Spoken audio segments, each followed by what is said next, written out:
The sledgehammer crashes through drywall, sending up clouds of dust that catch the afternoon light streaming through broken windows. Tommy Reeves coughs, waving his hand in front of his face as particles settle on his safety goggles. It's April 2024, and he's been demolishing the interior of Seabreeze Cottage for 3 days now. The old beach rental has seen better days, and the investment company that bought it wants the lot cleared for a modern development. Tommy's job is simple. Tear it all down, salvage what he can, prepare the structure for the bulldozers. He swings again at the built-in bookshelf in the living room. The wood splinters easily, rotted by decades of salt air and neglect. But when the shelf crashes to the floor, Tommy notices something odd. The wall behind it sounds hollow when he taps it with his hammer. That's strange. He's been doing demolition work for 15 years, and he knows the difference between a standard wall and something else. He positions his sledgehammer and drives it into the plaster. The wall crumbles more easily than it should, revealing not insulation or studs, but darkness. A void. Tommy pulls out his phone, activates the flashlight, and peers into the hole he's created. What he sees makes his blood run cold. He stumbles backward, his phone clattering to the floor. His hands are shaking as he fumbles for his cell phone in his pocket, his breath coming in short gasps. When he finally manages to dial 911, his voice is barely above a whisper. I need police. I need them right now. There's bodies. In the wall. There are bodies in the wall. Within 30 minutes, Crystal Cove's small police department has transformed the demolition site into a crime scene. Yellow tape cordons off the property. Forensic technicians in white suits carefully document everything. Detective Sarah Chun, who's been with the department for 8 years, stands in the living room, staring at the hole in the wall. Behind that false barrier, in a crawl space that measures roughly 6 feet by 4 feet, lie the skeletal remains of 2 people, positioned as if they died in each other's arms. She turns to her partner, Detective Mike Torres, and says something that will echo through the community for months to come. This changes everything about the Martinez case. The Martinez case. A name that older residents of Crystal Cove know well. A case that went cold 27 years ago. A mystery that spawned countless theories, podcast episodes, and sleepless nights for the investigators who could never solve it. But to understand what these construction workers found and why it matters so profoundly, we need to go back. Back to a different time, a different season, a different world. We need to go back to the summer of 1997, when a couple arrived at this very cottage with dreams of romance and relaxation, with no idea that they would never leave. This is their story. This is the story of what started as a romantic getaway and became one of the most baffling disappearances in coastal history. And I promise you, if you stay with me until the end, you'll discover that the truth is darker, more disturbing, and more tragic than anyone ever imagined. Before we continue, if you're fascinated by mysteries like this, by stories where the truth hides in plain sight for decades, then you're in the right place. This is Ultimate Crime Stories, where we explore the darkest corners of human nature and the investigations that bring truth to light. Make sure to subscribe and hit that notification bell, because we release new stories every week, and trust me, you won't want to miss what's coming next. Now, let's dive into the lives of Sarah and Michael Martinez and discover how a perfect love story became a perfect mystery. Sarah Martinez was the kind of teacher that students remembered for the rest of their lives. At 32 years old in the summer of 1997, she had been teaching art at Lincoln High School in Riverside, California for 7 years. She wasn't just an instructor who taught technique and art history. She was a mentor, a confidant, someone who saw potential in students that others had written off. Her classroom was a sanctuary of creativity, covered in student artwork, inspirational posters, and the gentle chaos that comes with artistic expression. She had a policy that anyone could stay after school to work on projects, and many students took her up on that offer, not just because they loved art, but because they loved being around Miss Reeves, as they knew her before her marriage. Former students would later describe her as having an infectious enthusiasm for life. She wore colorful scarves and vintage jewelry. She laughed easily and often. She believed that everyone had an artist inside them. They just needed the right encouragement to let it out. One student, who had been struggling with depression, would later tell investigators that Sarah had quite literally saved her life by creating a space where she felt seen and valued. But Sarah wasn't just a teacher. She was a daughter who called her mother every Sunday evening without fail. She was a sister who never missed her younger brother's baseball games, even when they were 2 hours away.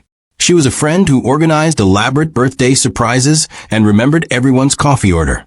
She was a volunteer at the local animal shelter, where she had a special gift for calming, aggressive dogs that others feared. And she was deeply, completely, utterly in love with Michael Martinez.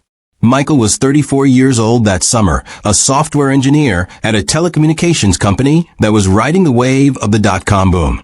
In an era when the internet was still finding its footing, when AOL disks arrived in mailboxes by the thousands, Michael was helping to build the infrastructure that would connect people across distances.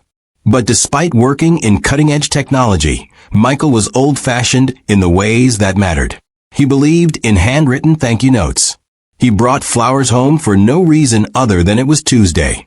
He remembered anniversaries and birthdays without needing calendar reminders.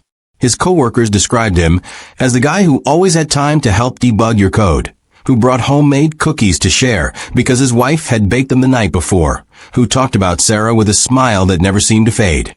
Outside of work, Michael volunteered with Habitat for Humanity, using his weekends to help build homes for families who needed them. He coached youth soccer, even though he'd never played the sport himself.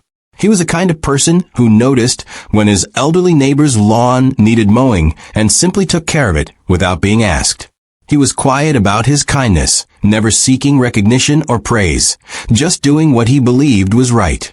Their love story had begun 3 years earlier, in 1994, at a charity fundraiser for the Children's Hospital. Sarah had been there because the art department was donating student artwork for auction. Michael had been there because his company was a sponsor, and he'd volunteered to help set up. They'd literally bumped into each other, Sarah carrying a canvas painting, Michael carrying a box of auction paddles. The painting went flying. Michael caught it before it hit the ground, and when their eyes met, Sarah would later say she felt the world shift. They talked for 3 hours that night, long after the fundraiser had ended, sitting in the parking lot on the tailgate of Michael's truck. They discovered they'd grown up 20 minutes apart, but had never met. They both loved old movies, particularly anything with Jimmy Stewart. They both had an irrational fear of escalators. They both believed that pineapple absolutely belonged on pizza, a controversial stance they defended together against all critics. Their first date was a disaster in the best possible way. Michael had planned a sophisticated dinner at an upscale restaurant, but the restaurant had lost their reservation. They ended up at a taco truck, eating fish tacos while sitting on a curb. And Sarah said it was the best first date she'd ever had, because it showed her that Michael could roll with life's punches, that he valued connection over perfection. They were engaged within a year, married 6 months after that. The wedding was small and intimate, held in Sarah's mother's backyard with string lights and wildflowers and vows that they wrote themselves. Michael promised to always make her coffee in the morning, to listen to her stories about her students even when he was tired, to dance with her in the kitchen when their favorite song came on the radio. Sarah promised to laugh at his terrible jokes, to support his dreams even when they scared her, to choose him every single day for the rest of her life. And for 2 years, they built a beautiful life together. They bought a small house with a yard where Sarah planted a garden. They adopted a golden retriever named Picasso. They hosted game nights with friends and quiet Sunday mornings with a newspaper spread across their bed. They talked about children, about adding to their family, about the future they were building brick by brick. They weren't wealthy, but they were comfortable. More importantly, they were happy. The kind of happy that made other people believe in love again.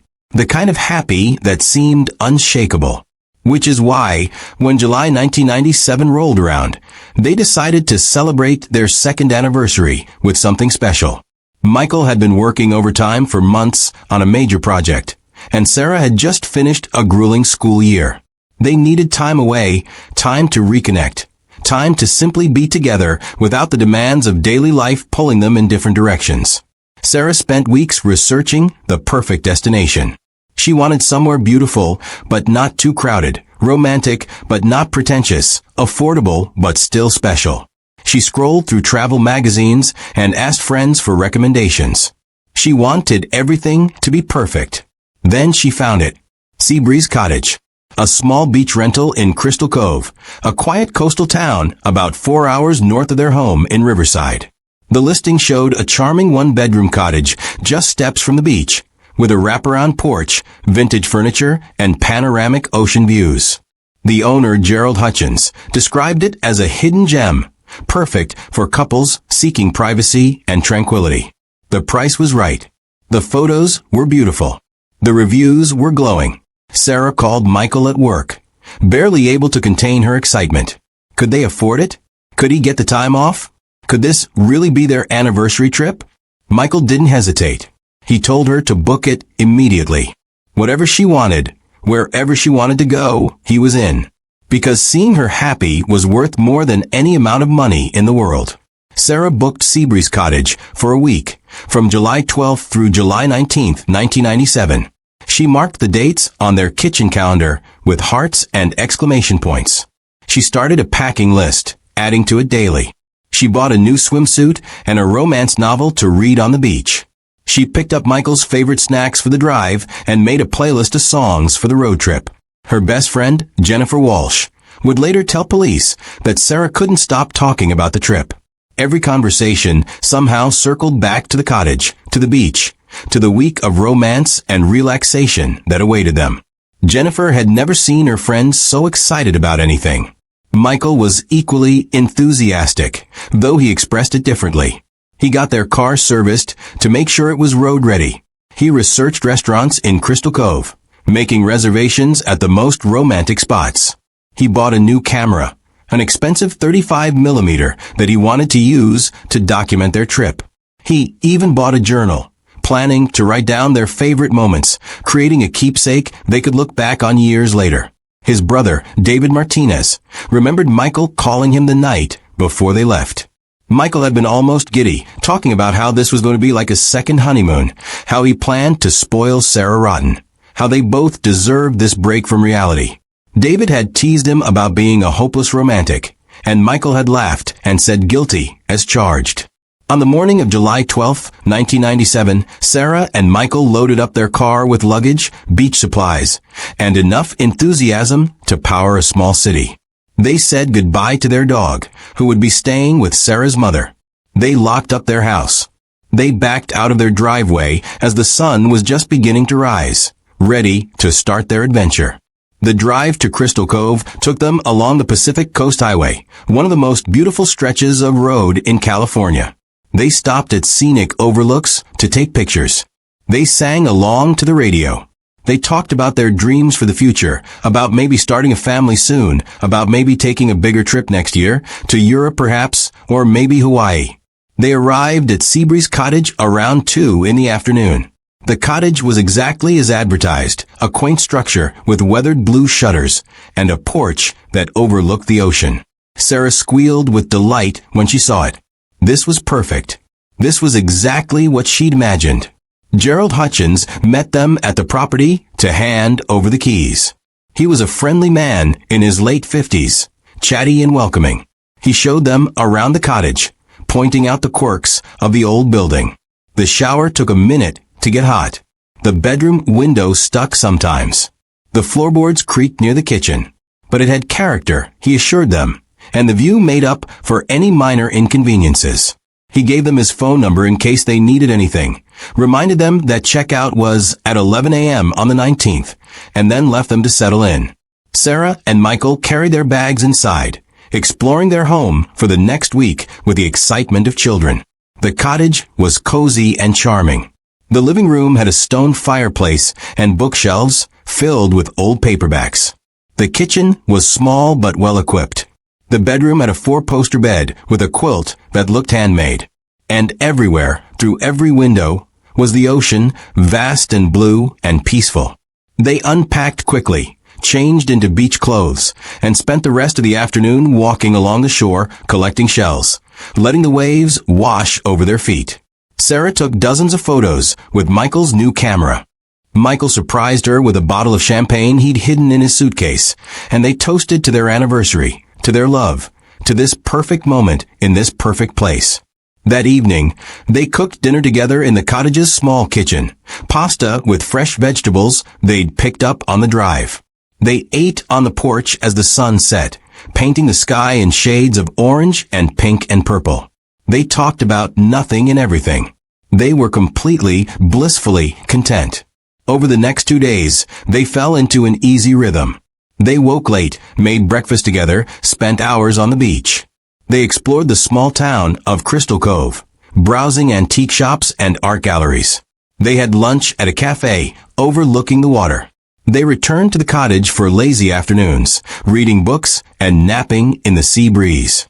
They made love and made plans and made memories. On July 14th, their second full day, they decided to explore more of the area. They drove to a nearby state park, hiked a trail that led to a cliff with breathtaking views. Sarah took pictures of Michael pretending to fall off the edge. Michael took pictures of Sarah with flowers in her hair. They were playful and affectionate, acting like newlyweds, which in many ways they still were. For lunch, they stopped at a beachside cafe called the Sandpiper. The waitress who served them was a local woman named Deborah Simmons, and she would become crucial to the timeline of their disappearance. Years later, Deborah would still remember them clearly. The couple in love, laughing together, taking photos, sharing a slice of key lime pie. She remembered checking their bill at 2:47 p.m., remembered them leaving a generous tip, remembered them walking out hand in hand. That sighting at the Sandpiper would become the last confirmed time anyone saw Sarah and Michael Martinez alive. But they didn't know that, of course. As far as they were concerned, they had 5 more days of vacation ahead of them. 5 more days of sun and sand and each other. They returned to Seabreeze Cottage that afternoon. Receipts found later showed they stopped at a grocery store, buying supplies for dinner and breakfast. Wine, fresh bread, eggs, bacon, coffee. The simple staples of a quiet getaway. Neighbors who lived in the cottages nearby reported hearing music coming from Seabreeze that evening around 8 p.m. Nothing loud or disruptive, just the soft sounds of someone's radio or CD player. Classic rock, one neighbor thought, though they couldn't be sure. And then, sometime after that, in the darkness of a summer night, something happened. Something terrible. Something that would remain hidden for 27 years. But we're getting ahead of ourselves. Let's talk about what happened when Sarah and Michael didn't come home. July 16th, 1997 started as an ordinary Wednesday for Gerald Hutchins. He had a routine he followed for his vacation rentals, and part of that routine was doing a midweek check on guests who were staying for a full week. Nothing intrusive, just a quick knock on the door to make sure everything was working properly. See if they needed anything. Ensure his property was being treated well. He drove to Seabreeze Cottage around 10 in the morning, expecting to find the young couple he'd met 2 days earlier, probably relaxing on the porch or getting ready for a beach day. Instead, he found something that made absolutely no sense. The front door was unlocked. Not just unlocked, but slightly ajar, as if someone had left in a hurry and hadn't pulled it completely closed. Gerald called out, identifying himself, asking if anyone was home. No response. He pushed the door open and stepped inside. The cottage was empty, but it didn't look abandoned. It looked like someone had just stepped out and would be right back. The lights were on. The ceiling fan in the bedroom was running. Fresh groceries were visible through the open refrigerator door, which was humming quietly. On the kitchen counter sat Sarah's purse, a brown leather bag that contained her wallet, her driver's license, and nearly $200 in cash. Gerald walked through the cottage, his confusion growing with each detail he noticed. Michael's car keys hung on the hook by the door where Gerald had told them to keep them. Suitcases were in the bedroom, still unpacked, with clothes hanging in the closet and toiletries arranged on the bathroom counter. The bed was unmade, sheets rumpled, pillows still holding the indentation of heads.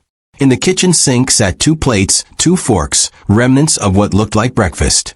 Nothing appeared to be stolen or vandalized. There were no signs of a struggle, no overturned furniture, no broken glass. It simply looked like 2 people had gotten up from breakfast, left for a moment, and vanished into thin air.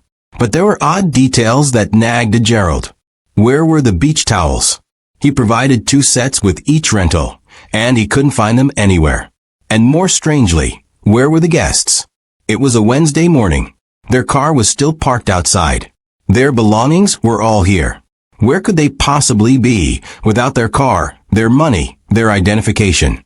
He waited an hour, thinking maybe they'd gone for a walk and would return. When they didn't, he started to worry. He drove around the area, checking the beach, the local shops, asking if anyone had seen the young couple. No one had. He returned to the cottage. Still empty.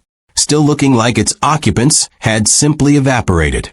By 2 p.m., Gerald called the Crystal Cove Police Department.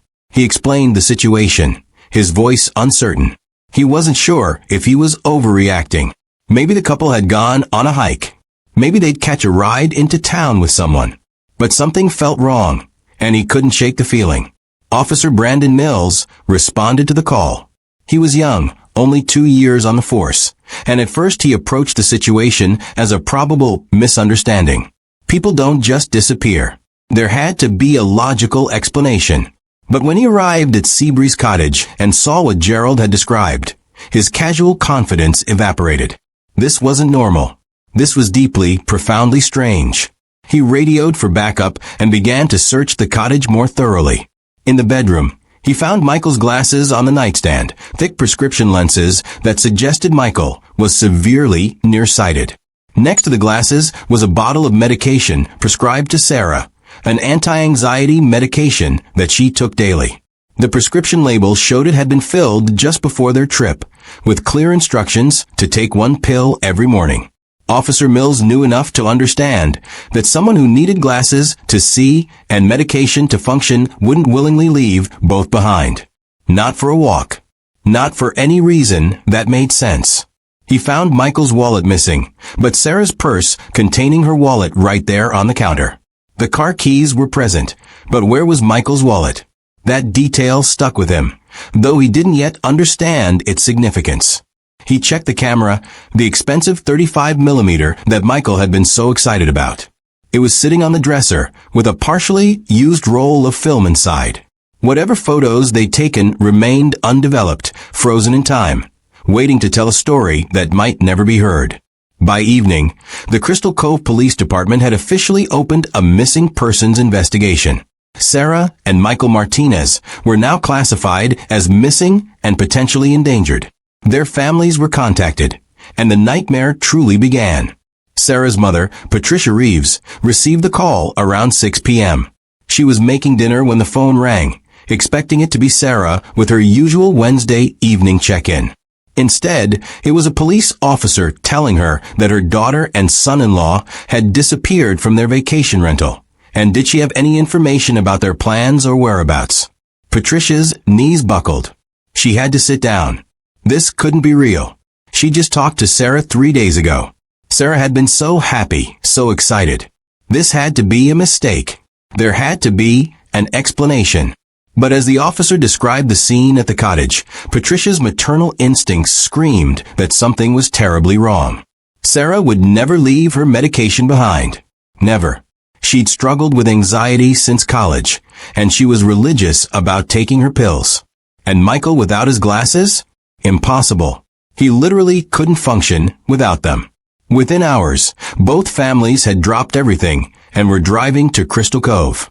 Sarah's mother and brother, Michael's parents and brother David. They arrived late that night, exhausted and terrified, desperate for answers that the police didn't have. The investigation kicked into high gear. Crystal Cove was a small town with a small police department, but they brought in every available resource.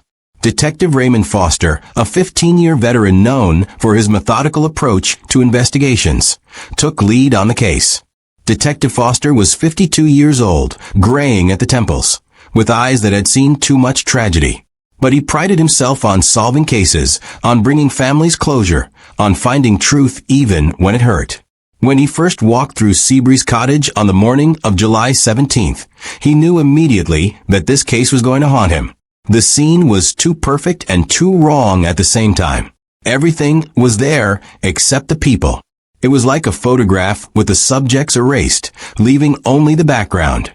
And in his experience, that meant one of three things: accident, voluntary disappearance, or foul play. He started with the accident theory. Crystal Cove had dangerous riptides, and drownings weren't uncommon, though they usually involved inexperienced swimmers who ignored warning signs.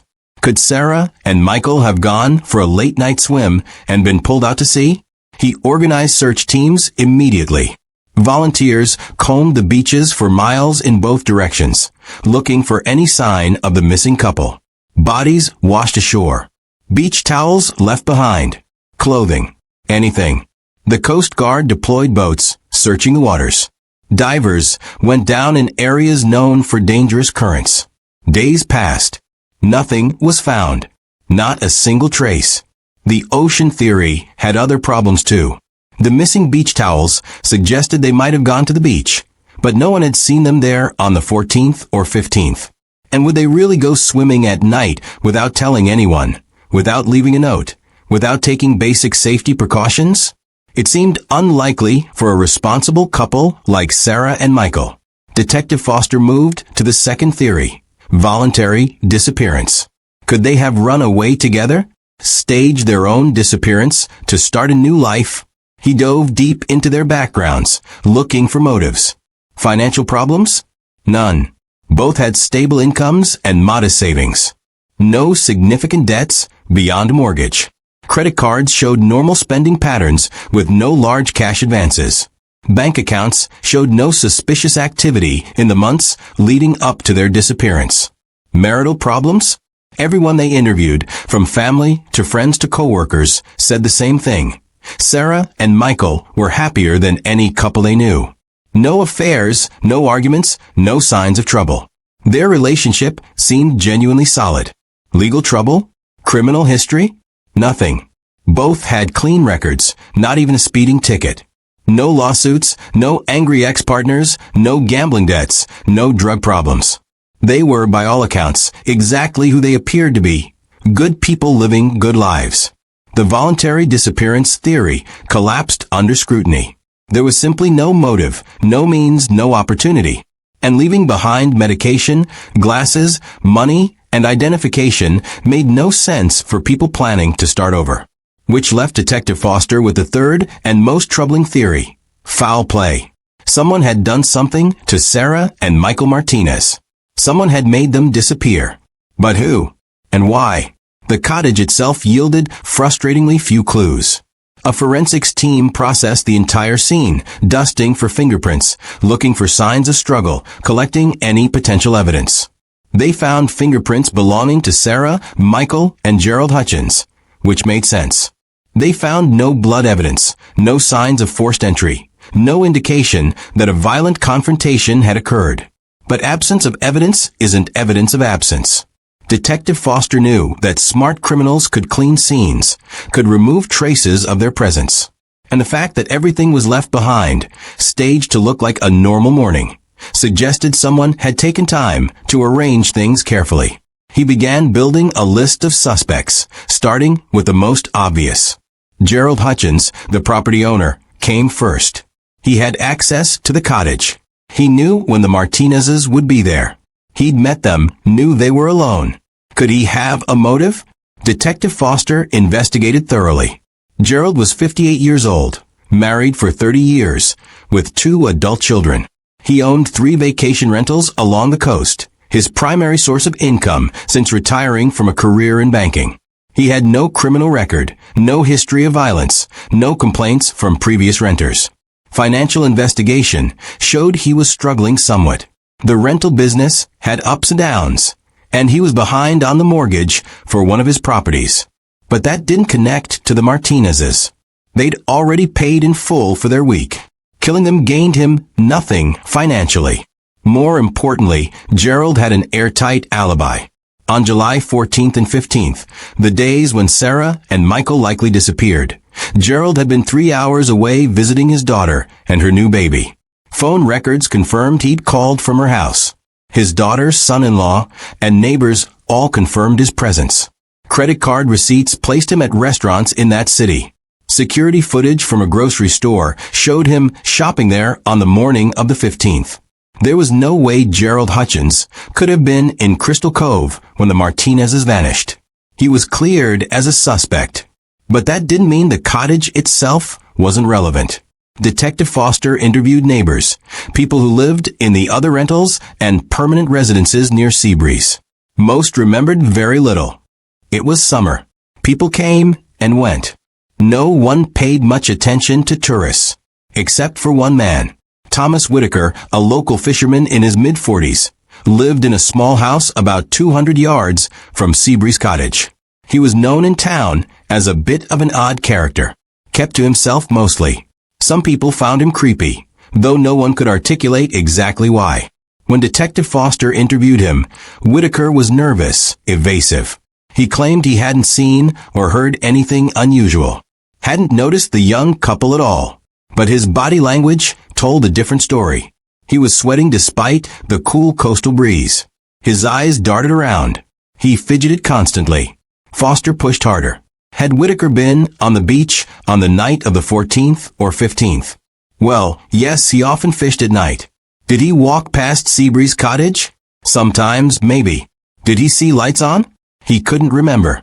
The detective's instincts were screaming. Something was off about this guy. He ran a background check and discovered that Whitaker had a history of trespassing complaints, though nothing in recent years. Neighbors described him as someone who didn't respect boundaries, who would wander onto private property without permission. Foster obtained a warrant to search Whitaker's property. Teams of officers descended on his house, looking for any evidence connecting him to the missing couple. They searched for hours, going through his belongings, his shed, his boat. They found nothing. No blood, no personal items belonging to the Martinezes, no evidence of any kind. Frustrated but thorough, Foster asked Whitaker to take a polygraph test. To everyone's surprise, Whitaker agreed. The polygraph examiner asked a series of carefully crafted questions. Did you see Sarah and Michael Martinez on July 14th or 15th? No. Did you enter Seabreeze Cottage on those dates? No. Do you know what happened to Sarah and Michael Martinez? No. Did you harm Sarah and Michael Martinez? No. The polygraph indicated truthful responses. While polygraphs aren't admissible in court and aren't foolproof, they're a tool, and Whitaker's results showed no signs of deception on the key questions. Detective Foster had to let him go.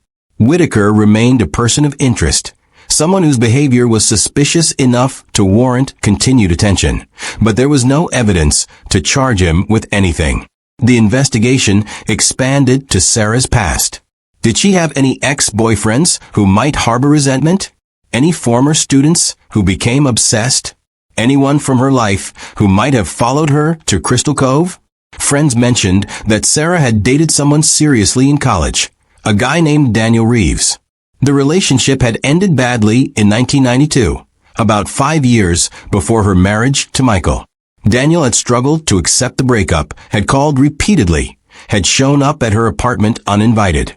It had been concerning enough that Sarah had considered getting a restraining order, though she never followed through. Detective Foster tracked down Daniel Reeves and discovered something that seemed almost too coincidental. Daniel had moved to Crystal Cove 2 years earlier. He lived in the town where Sarah and Michael were vacationing. Foster's pulse quickened. This could be it. An ex-boyfriend who couldn't let go, who learned somehow that Sarah would be in his town, who saw an opportunity. He brought Daniel in for questioning. Daniel was 34, worked as a real estate agent, lived alone in a condo overlooking the marina. When asked about Sarah, he became emotional. He admitted he'd loved her, admitted the breakup had been hard, admitted he'd behaved poorly in the aftermath. But he insisted he'd moved on. He was in therapy. He was dating someone new. And most importantly, he hadn't known Sarah was in Crystal Cove. How could he? They hadn't spoken in 5 years. Foster pressed him on his whereabouts on July 14th and 15th, Daniel had an answer that seemed almost too convenient. He'd been at his brother's wedding in Sacramento, about 200 miles away. The wedding was on the 12th, but he'd stayed for the whole weekend of celebrations, returning to Crystal Cove on the evening of the 15th. The alibi checked out completely. The wedding had over 100 guests. Photos showed Daniel in attendance throughout the weekend. His brother, the bride, the wedding planner, and dozens of guests all confirmed his presence. Credit card receipts placed him at the wedding venue and at Sacramento restaurants on both the 14th and 15th. There was security footage from the hotel where he stayed. Another dead end. Another suspect cleared. Detective Foster was running out of leads. He expanded the investigation further, looking at random crime in the area. Had there been any other assaults, disappearances, or violent incidents in Crystal Cove around the same time? Any patterns that might suggest a serial predator? Nothing matched. Crystal Cove was a quiet town. The most serious crime in recent memory had been a string of vehicle break-ins 3 months earlier, and those suspects had been arrested. He considered cult activity, human trafficking, abduction by strangers. Each theory was explored and ultimately dismissed due to lack of evidence. The scene at the cottage just didn't fit those scenarios. Human traffickers don't leave behind cash and identification. Cult kidnappers don't stage breakfast dishes in a sink. As summer turned to fall, the investigation began to slow. Not for lack of effort, but for lack of new information. Every lead had been followed. Every possible suspect had been investigated and cleared. Every beach had been searched. Every theory had been tested. Detective Foster reviewed the case files obsessively, looking for something he'd missed, some detail that could crack the case open.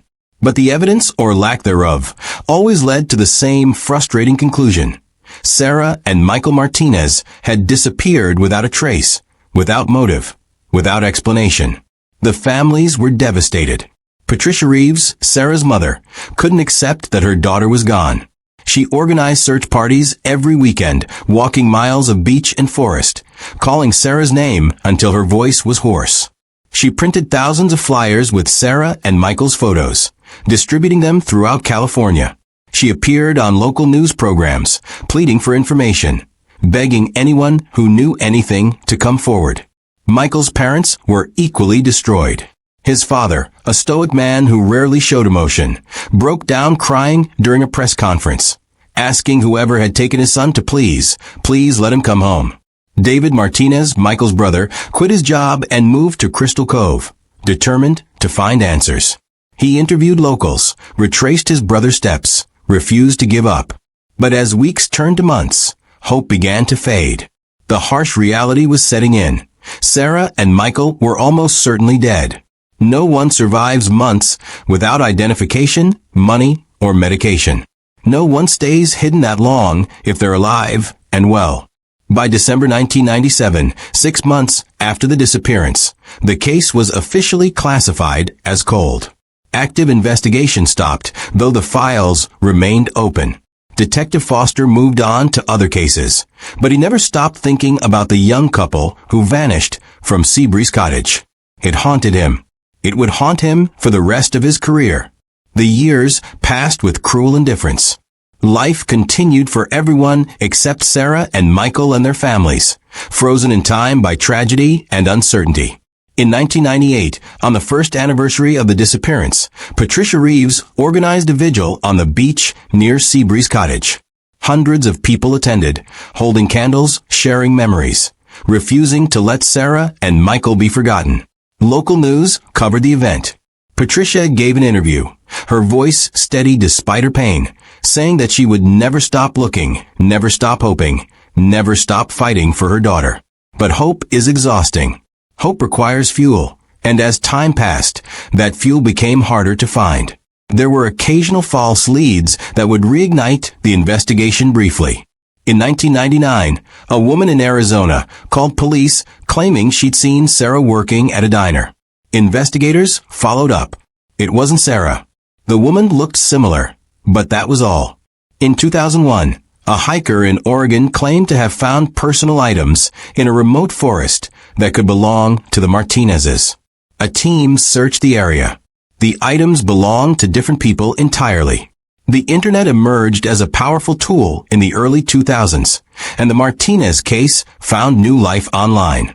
True crime forums discussed the disappearance endlessly. Amateur sleuths created websites dedicated to solving the mystery. Theories proliferated, ranging from plausible to absurd. Some believed the couple had been murdered by a drifter passing through town. Others thought they'd witnessed something illegal and been silenced. There were theories about government conspiracies, witness protection programs, amnesia, even alien abduction. Every theory had passionate defenders, but none had evidence. Detective Foster retired in 2003, but he took copies of the Martinez case files home with him. His wife would find him late at night, spread out on the dining room table, reviewing witness statements and evidence logs for the 1,000th time, searching for the detail he'd missed. In interviews years later, he would say that the Martinez case was the one that got away, the one that proved he wasn't as good at his job as he'd thought. That was unfair to himself, but guilt and failure are heavy burdens that retired detectives carry. A new detective inherited the cold case files, but with no new leads and limited resources, there was little he could do beyond respond to occasional tips that always led nowhere. In 2008, Patricia Reeves passed away from cancer. She died never knowing what happened to her daughter, never getting the closure she desperately needed. At her funeral, Sarah's brother gave a eulogy in which he said their mother had died of a broken heart long before the cancer took her. The disappearance had stolen her life just as surely as it had stolen Sarah's. In 2011, Michael's father died of a heart attack. Like Patricia, he went to his grave with unanswered questions and unfulfilled hope. The tragedy had consumed both families, leaving scars that would never heal. But even as the people directly affected by the disappearance aged and died, the case itself found new audiences. The rise of true crime podcasts in the 2010s brought Sarah and Michael's story to millions of listeners. Podcast hosts discussed the evidence, interviewed people who'd been involved in the investigation, speculated endlessly about what might have happened. One popular podcast episode titled "The Couple Who Vanished" was downloaded over 1 million times. The hosts presented the case carefully, respectfully, but ultimately concluded that without bodies or significant new evidence, the truth would probably never be known. YouTube creators made videos analyzing every aspect of the case. Reddit communities debated theories. Facebook groups organized around solving the mystery attracted thousands of members. The Martinez disappearance became one of those cases that captured the public imagination, a puzzle that seemed impossible to solve, a tragedy that demanded explanation. Some of the online speculation was thoughtful and well-researched. People created timelines, mapped out locations, studied tidal patterns and weather conditions. They interviewed locals, filed freedom of information requests for police documents, approached the mystery with genuine investigative rigor. Other speculation was wild and irresponsible. Claims that Sarah and Michael were secret agents. Assertions that they'd been killed by satanic cults. Elaborate conspiracy theories involving cover-ups and corruption. The case became a blank canvas onto which people projected their fears and fantasies. Through it all, Seabreeze Cottage remained standing. Gerald Hutchins sold the property in 2005. Unable to continue renting a place with such dark associations. The new owners tried to operate it as a vacation rental, but bookings were sparse. No one wanted to stay in the cottage where a couple had vanished. It changed hands again in 2012, this time to an investment company that planned to renovate and flip it. But the real estate market collapsed, and the plans were shelved. The cottage sat empty, slowly deteriorating. Windows broke, paint peeled. The porch sagged. Nature began reclaiming what humans had abandoned. Local kids told stories about the cottage being haunted. They dared each other to approach it at night, to peek through the windows, to tempt whatever ghosts might linger there. It became part of Crystal Cove's dark folklore, a reminder that terrible things can happen even in beautiful places. And inside those walls, behind a false barrier built with criminal intent, Sarah and Michael Martinez remained. Their bodies decayed slowly in the dry crawl space, hidden from the world, waiting for the truth to emerge. 27 years. 27 years of family members grieving without closure. 27 years of investigators frustrated by unsolved mysteries. 27 years of a cottage keeping its terrible secret. Until April 2024, when a construction worker's sledgehammer finally broke through more than just drywall. When Tommy Reeves called 911 on that April afternoon, he couldn't have imagined the chain of events he was setting in motion. Within hours, Crystal Cove was swarming with police, forensic teams, news crews, and curiosity seekers. The quiet coastal town was thrust into the spotlight for the second time in its history, once again connected to the Martinez tragedy. Detective Sarah Chun had heard of the Martinez case, of course. Every law enforcement officer in the region knew about it. It was taught in training as an example of a frustrating cold case, a cautionary tale about mysteries that might never be solved. But Chun had been in elementary school when Sarah and Michael disappeared. This was ancient history to her. Now it was breaking news, and she was in charge. The forensics team worked meticulously, documenting the scene before disturbing anything. Photographers captured every angle of the hidden crawlspace.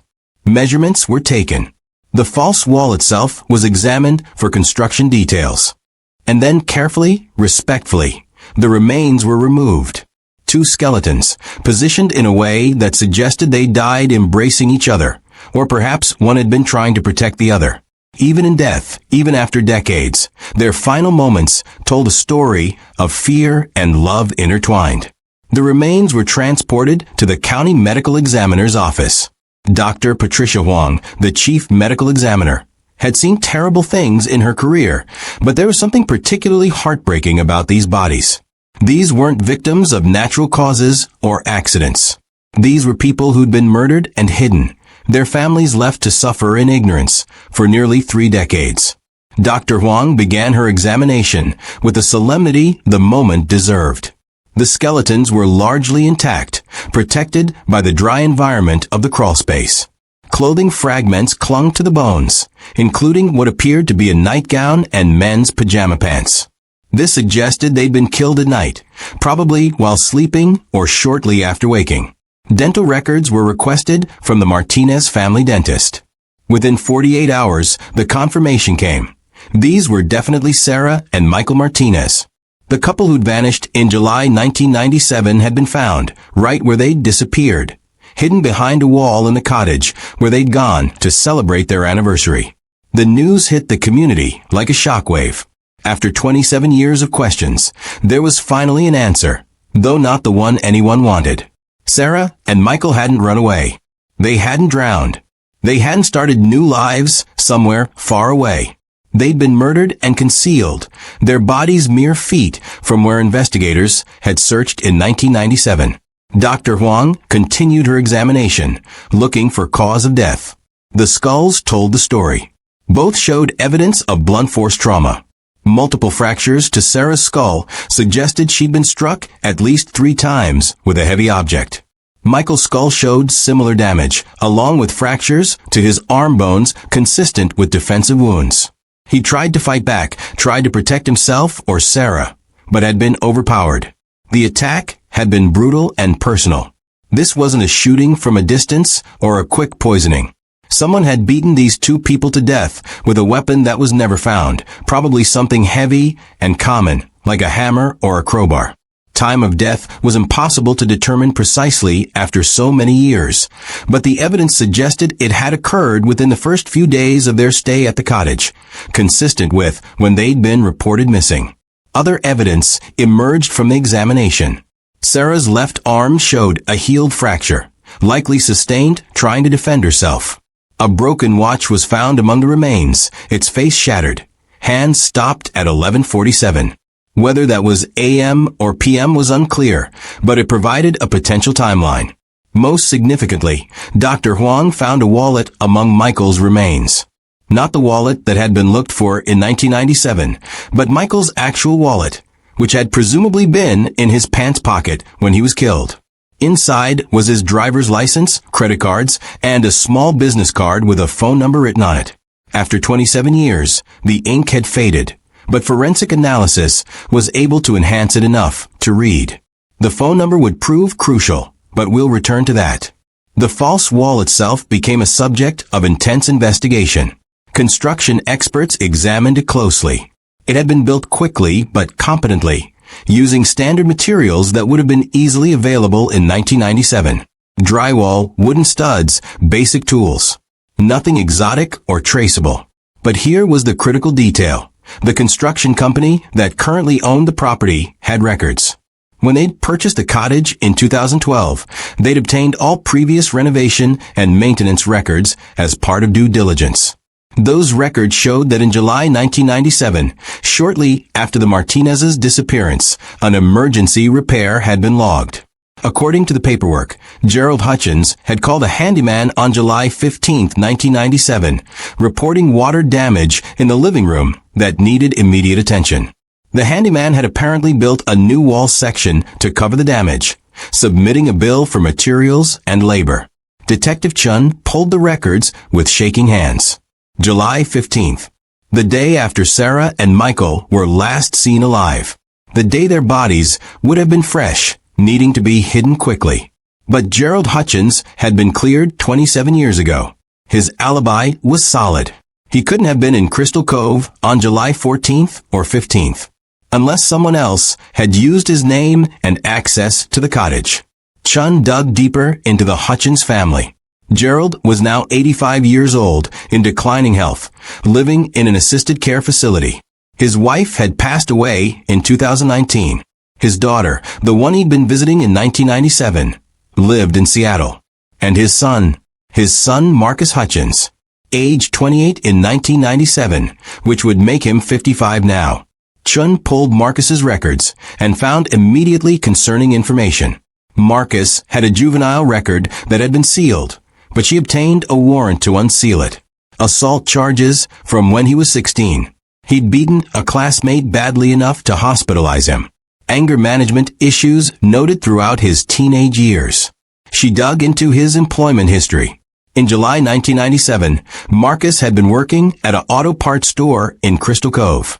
But according to employment records, he'd been fired on July 10th, just days before the Martinezes arrived at Seabreeze Cottage.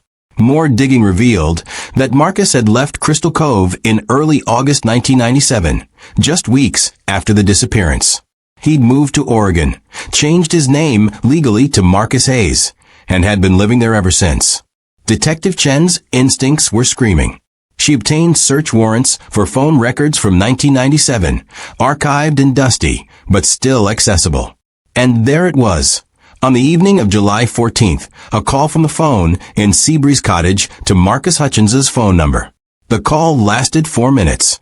Then, at 11:35 p.m. that same night, another call from the cottage to Marcus. This call lasted less than a minute. And finally, at 6 a.m. on July 15th, Marcus had made a call from his phone to a man named Robertson, a handyman he'd worked with previously, someone known to do jobs without asking too many questions. The pieces were falling into place, but Chun needed more. She needed to understand motive, means, and opportunity. The motive became clear when she interviewed Gerald Hutchins at his care facility. The elderly man was confused at first, his memory unreliable, but with gentle prompting, he remembered his son Marcus in 1997. He remembered that Marcus had been struggling financially, had been asking for money constantly. He remembered that he'd sometimes hidden cash in his vacation properties, emergency funds in case of problems. He remembered that he'd told Marcus about this habit, and that Marcus had keys to all the properties. The means was obvious. Marcus was young, strong, capable of overpowering two people, especially if he'd surprised them. The weapon was never found, but it could have been anything. A hammer, a pipe, a heavy flashlight. And the opportunity? Marcus knew his father was out of town. He knew the cottage was rented to a young couple. He knew his father kept cash hidden somewhere in the property. All he had to do was go there late at night, search for the money while the couple slept. But they woke up. They confronted him. And in a moment of rage or panic or both, Marcus had killed them. Then he'd faced a horrific problem, 2 bodies, and no way to move them without being seen. So he called his friend Robertson, the handyman who wasn't particular about the jobs he took. Together, they built the false wall, hiding the evidence of Marcus's crime. The business card found in Michael's wallet? It had Robert Chen's phone number on it. It must have fallen out during the construction, or perhaps Robert had dropped it accidentally, never realizing it would become evidence decades later. Detective Chun issued a warrant for Marcus Hutchins, also known as Marcus Hayes, for 2 counts of first-degree murder. Marcus was located in Portland, Oregon, living in a modest apartment, working as a warehouse manager. He'd married, divorced, remarried. He'd lived what appeared to be a normal life, while 2 families suffered, while 2 bodies decomposed in a hidden wall, while the truth waited patiently to emerge. When police arrived to arrest him, Marcus didn't run. He didn't fight. He simply put his hands behind his back and said, "I wondered when you'd figure it out." At the police station, with his lawyer present, Marcus initially refused to talk. But as the evidence piled up, phone records, construction documents, his history of violence, his financial desperation in 1997, his sudden departure from Crystal Cove, he realized that silence wouldn't save him. So he told his story, and it was even more tragic than investigators had imagined. Marcus confirmed that he'd gone to Seabreeze Cottage on the night of July 14th, 1997. He'd been desperate. He'd been fired from his job. He had gambling debts. He knew his father kept emergency cash hidden in the cottage, usually a few $100s, and he thought he could find it and his father would never know. He'd used his key to enter around 11 p.m., thinking the couple would be asleep. But they weren't. They were in the living room, playing cards, drinking wine, enjoying their vacation. They'd seen him, recognized him as the property owner's son from their brief meeting during check-in. Asked what he was doing there so late. Marcus claimed he'd panicked. He'd lied, said he was checking on a plumbing issue. But Michael had been suspicious, had stood up, had asked Marcus to leave and come back in the morning. And then, Marcus said everything went wrong. Michael had noticed Marcus looking at Sarah's purse on the counter, had accused him of trying to steal. The accusation was accurate, and Marcus's temper, always barely controlled, had exploded. He claimed he didn't remember grabbing the heavy flashlight he'd brought with him. Didn't remember striking Michael with it, dropping him to the floor. Didn't remember Sarah screaming, running for the phone. Didn't remember chasing her down, hitting her again and again until she stopped moving. When the rage cleared, he was standing over 2 bodies, his hands covered in blood, his life effectively over. He'd called Robert Chen, the handyman, waking him up, begging for help. Robert, who had his own criminal history and didn't ask questions, had come to the cottage at dawn on July 15th. Together, they'd cleaned up what blood they could. They'd staged the scene to make it look like the couple had simply left. They'd built the false wall, sealing Sarah and Michael inside, erasing them from the world. Robert Chun had died in 2019, having never told anyone what he'd done. But before his death, he'd written a confession letter, sealed it, and left instructions with his lawyer to open it only after he passed. The letter had been opened, read, and promptly filed away by a lawyer who didn't understand its significance. But now, with Marcus's arrest, that letter was retrieved, providing corroborating evidence. The confession described everything: the late-night call, the horrific scene at the cottage, the decision to hide the bodies, the construction of the false wall. Robert had written that he'd lived with the guilt every day, that he'd wanted to confess countless times, but fear had kept him silent. Now, 27 years later, the truth was finally exposed. Marcus Hutchins was charged with 2 counts of first-degree murder, faced with irrefutable evidence, and looking at spending the rest of his life in prison. The trial was scheduled for 2025. Legal experts predicted it would be straightforward. The evidence was overwhelming. The confession was detailed. The motive, means, and opportunity were all established. Barring unforeseen circumstances, Marcus would be convicted. But for the families of Sarah and Michael Martinez, the arrest brought complex emotions. Relief that the truth was known. Anger that it had taken so long. Sorrow that their loved ones were gone. Grief renewed as fresh as the day they'd first disappeared. Sarah's younger brother, now 52 years old, gave a statement to the press. My sister was an artist, a teacher, a light in everyone's life. She and Michael deserved to grow old together, to have children, to live the beautiful life they were building. Instead, they were murdered for a few $100s by a coward who hid them away like they were garbage. Our mother died never knowing what happened. Our family was destroyed by this secret. But at least now, we can finally lay them to rest. Michael's brother David, who'd spent years searching for answers, said simply, "My brother was my best friend." I hope Marcus Hutchins understands that he didn't just kill 2 people that night. He killed families. He killed futures. He killed every moment that Sarah and Michael should have had. And I hope he spends every day of his life in prison thinking about what he took from this world. A memorial service was held in Crystal Cove on a beautiful spring day. Hundreds of people attended, including former students of Sarah's who still remembered her kindness, co-workers of Michael's who still missed his quiet competence, friends who still felt the absence of the couple in their lives.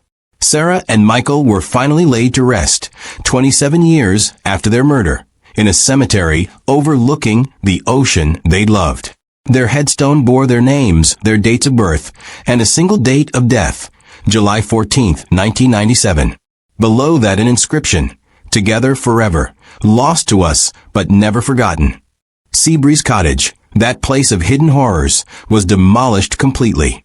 The investment company donated the land to the city, which planned to turn it into a small memorial park. There were discussions about a plaque, about some way to ensure that Sarah and Michael Martinez would be remembered not as victims, but as people who'd loved each other, who deserved so much better than the fate they'd received.